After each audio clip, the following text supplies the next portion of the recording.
यो साथीहरू म फेरि आएको छु तपाईँहरूको लागि म एउटा अझै भिडियो लिएर यो भिडियोमा चाहिँ उहाँहरूलाई सिकाउनको लागि एउटा केही नथाहा भएको हुनसक्छ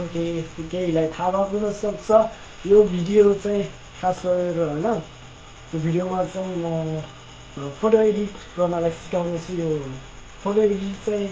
गर्ने एपबाट हो होइन हाम्रो मोबाइलबाट खिच्दाखेरि एकदम राम्रो राम्रो फोटोहरू पनि आउँछ नराम्रो नि फोटोहरू आउँछ अझ त्यो फोटोहरूलाई कसरी अझै राम्रो बनाउने नराम्रोलाई कसरी राम्रोलाई अझ त्यसमा केही बदलेर अझ त्यसलाई झकास बनाउने दामी बनाउने होइन भन्छ कसरी गर्ने त्यो चाहिँ म देखाउने छु यो भिडियोमा होइन यो भिडियोमा त हेर्छ होइन मेरो भिडियोहरू त हेर्छु तर सब्सक्राइब गर्नुपर्छ है साथीहरू कृपया साथीहरूले मेरो च्यानल सब्सक्राइब गरिदिनु होला अनि मन परेको यो भिडियोहरू छन् होइन तपाईँहरूलाई यो भिडियोहरूमा जानुहुन्छ हेर्नुहुन्छ हेरेर मात्रै नबस्नुहोस् कमेन्ट नि गरिदिनु होला को कोले हेर्नुहुन्छ होइन को कोले मलाई माया गर्नुहुन्छ म पनि हेर्न चाहन्छु अनि जान्न चाहन्छु त्यसैले साथीहरू सिक्नु होला खाना भएको कुराहरू यदि तपाईँहरूसँग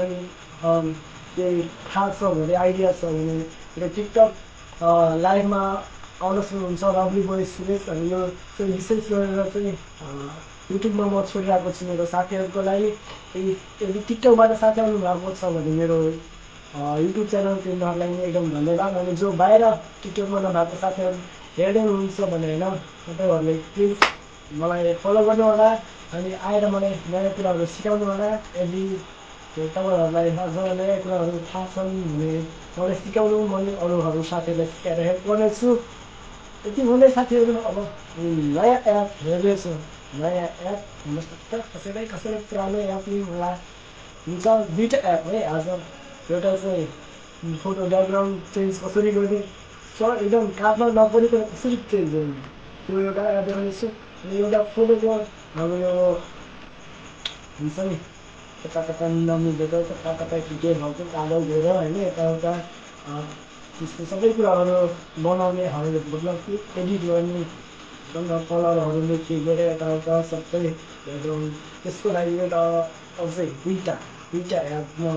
तपाईँहरूलाई देखाउने छु यो एप एकदमै राम्ररी हेर्नु होला है सिक्नु होला एकदम राम्रो छ तपाईँहरूलाई मन पऱ्यो भने प्लिज मलाई कमेन्ट गर्नु होला सब्सक्राइब गर्नु होला हुन्छ साथीहरू हामी हेरौँ है त म मोबाइल लिएर आइसकेको छु तपाईँहरूको लागि होइन अहिले चाहिँ अब हामी हेर्दैछौँ त्यो दुईवटा एप एउटा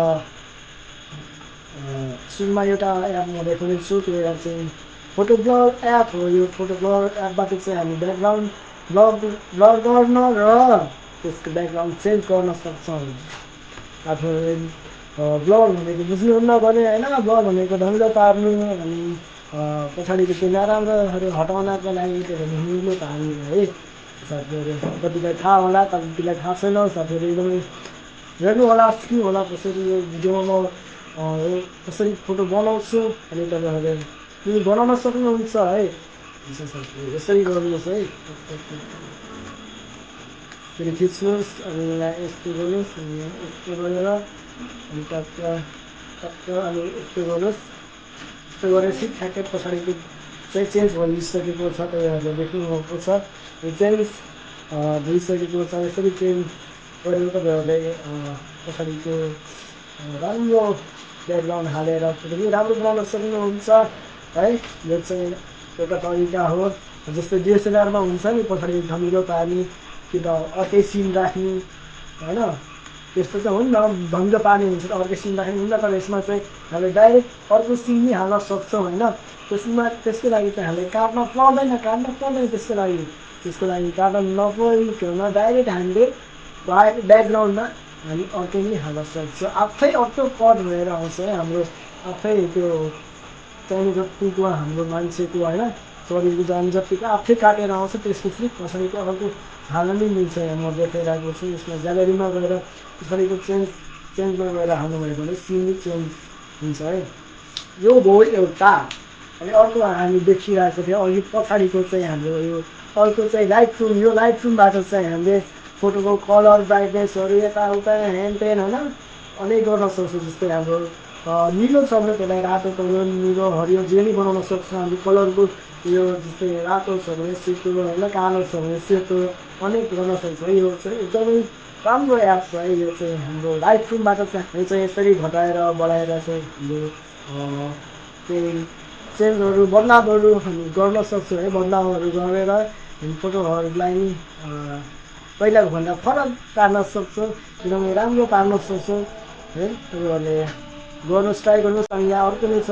अझ तपाईँहरूलाई त्यो कलर नि अझ त्योभन्दा अझै भए नि हुन्थ्यो भनेर लाग्छ भने तपाईँहरूलाई माथि नै दिएको छ अप्सनमा हरियो अनि त्यसमा चाहिँ त्यो गरेर चाहिँ मलम छानेर चाहिँ हामीले त्यो कलरहरूको नि त्यो चेन्ज गर्न सक्छौँ है मैले भनिसकेको थिएँ अघि कि त्यो निलोलाई नि रातो हरियो सेतो बनाउन नि मिल्छ जे पनि गर्न मिल्छ ब्ल्याक एन्ड व्हाइटमा नि गर्न मिल्छ निलोलाई रातो हरियो जे पनि गर्न मिल्छ तपाईँहरूले यसरी गरेर घटाएर बढाएर यसरी कलर चेन्ज गर्न सक्छौँ हुन्छ साथीहरू कस्तो लाग्यो आजको यो भिडियो आजको यो एपको बारेमा जानकारी दुईवटा फोटो एडिटरको बारेमा एडिट गर्नेको बारेमा जानकारी र मलाई राम्रो लाग्छ भने कमेन्ट गर्नु होला अनि मलाई सब्सक्राइब गर्नु होला अझ पनि म तपाईँको लागि नयाँ भिडियो ल्याउनेछु हुन्छ धन्यवाद।